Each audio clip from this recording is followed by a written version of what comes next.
दोस्तों, मैंने सुना है कि भारत में पहले लोग चाय नहीं पीते थे। तो लोगों को चाय ज़बरदस्ती पिलाई जाती थी।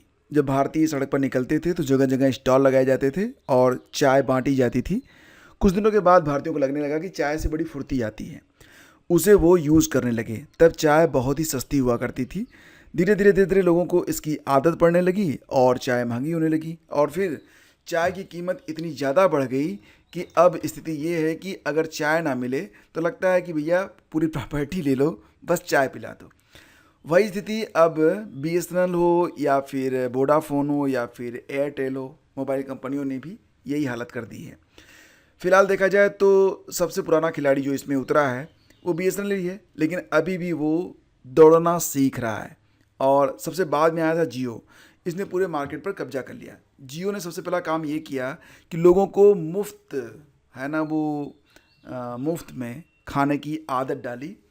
मुफ्त में सिम दिया, मुफ्त में कॉल दिया, मुफ्त में डेटा दिया।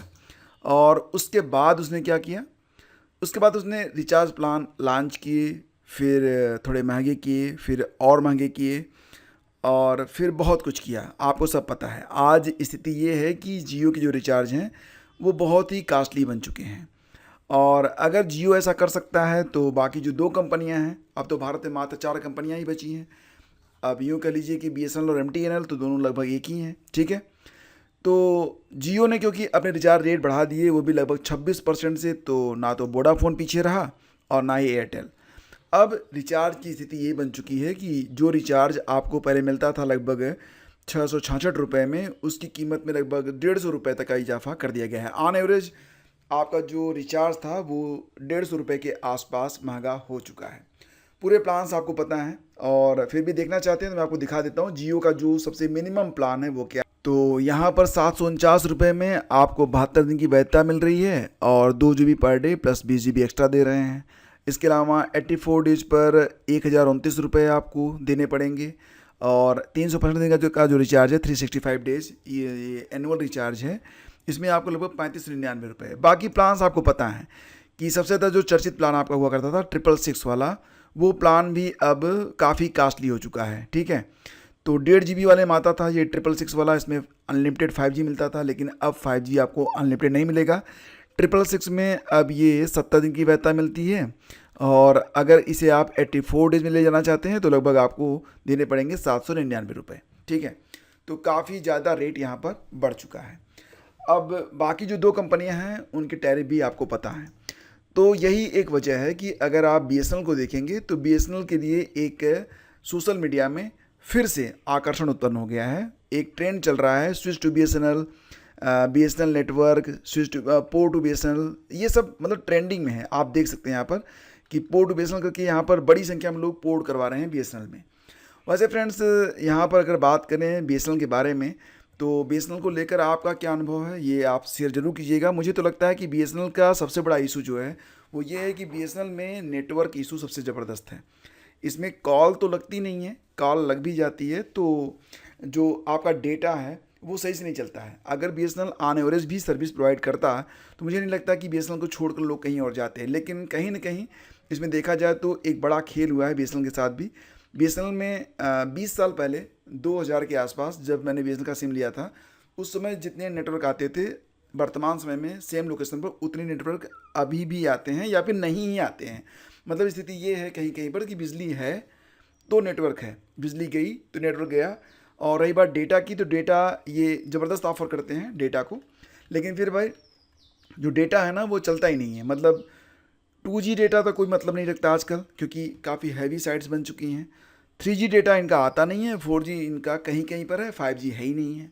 तो सबसे बड़ा इशू जो है बीएसएनएल के साथ वो यही है कि जो ये बीएसएनएल में अगर हम पोर्ट कर भी लें, बीएसएनएल का सिम ले भी लें, तो हमको सुविधाएं उपलब्ध नहीं हो पाएंगी। फिर भी एक बड़ा क्रेज़ यहाँ पर चल रहा है, लोग बीएसएनएल में पोर्ट कर रहे हैं और कोशिश कर रहे हैं कि बीएसएनएल के साथ जाएँ।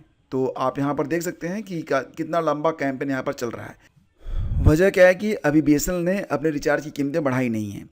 वैसे अगर देखा जाए तो थोड़े पहले अगर आप जाएंगे, थोड़ा सा बैक जाएं, तो बीएसएनएल का रिचार्ज, जियो का रिचार्ज, एयरटेल का या फिर वीआई का, इनका जो रिचार्ज प्लान होता था लगभग सेम होता था। लेकिन फिलहाल अब जो प्राइवेट कंपनियां हैं उन्होंने अपने रिचार्ज रेट बढ़ा दिए हैं, बीएसएनएल ने नहीं बढ़ाया है। तो एक बड़ा समूह जो है वो बीएसएनएल की ओर लौट रहा है।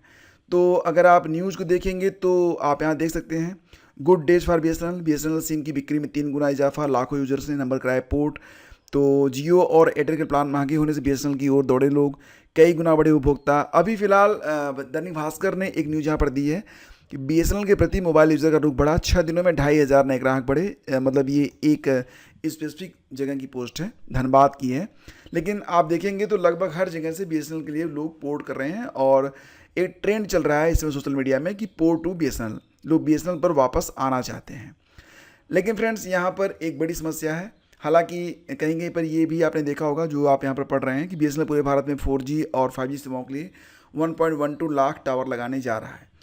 एक बड़ा फायदा बीएसएनएल को हो सकता है अगर बीएसएनएल एक वादा कर दे कि आने वाले दिनों में पूरे भारत में 4G का जो डेटा है वो उपलब्ध होगा और नेटवर्क की इशू नहीं होगा, तो डेफिनेटली बहुत बड़ी संख्या में लोग पोर्ट करेंगे। दूसरी बात ये है कि अभी भी वर्तमान समय में जब मैं वीडियो बना रहा हूँ तो अभी भी जो बीएसएनएल का रिचार्ज प्लान है वो बाकी तीनों कंपनियों से काफ़ी सस्ता है, और यही वजह है कि लोग बीएसएनएल की ओर जा रहे हैं। लेकिन आने वाले दिनों में क्या रहेगा कोई कंफर्म नहीं कर सकता, कोई पक्की बात नहीं है। मुझे तो लगता है कि बीएसएनएल के रेट, अभी जब रेट बढ़ा है रिचार्ज का, उसके पहले बीएसएनएल का जो रेट था और बाकी प्राइवेट कंपनियों के जो रिचार्ज रेट थे वो लगभग सेम थे। मुझे लगता है कि कुछ दिनों के बाद बीएसएनएल भी उनके इक्विवेलेंट आ ही जाएगा, ठीक है। तो फिलहाल ये एक सरकारी कंपनी है, अगर चाहे तो अपने रेट को मेंटेन कर सकती है, अपने नेटवर्क को और बेहतर कर सकती है। तो बीएसएनएल अगर चाहे तो अपनी सेवाएं और बेहतर कर सकता है और बड़ी संख्या में कस्टमर को अपनी ओर आकर्षित कर सकता है। एक तरीके से देखा जाए तो बीएसएनएल के लिए यह एक गोल्डन डेज है, गोल्डन चांस भी है। अगर बीएसएनएल चाहे तो बड़ी संख्या में जो प्राइवेट सर्विस दे रही कंपनियां हैं उनके कस्टमर को अपनी ओर आकर्षित कर सकता है। वैसे देखा जाए तो बहुत बड़ी संख्या में लोग पोर्ट भी करवा रहे हैं। आपका क्या अनुभव रहा है बीएसएनएल को लेकर? क्या आपने कभी बीएसएनएल का सिम यूज़ किया है? अगर किया है तो क्या अनुभव रहा? फिलहाल एक दीवानगी अभी बीएसएनएल के प्रति देखी जा रही है और मैं बस यही कहना चाहूँगा कि ये दीवानगी लोगों की बरकरार रहे और बीएसएनएल अपनी सेवाओं में सुधार करे।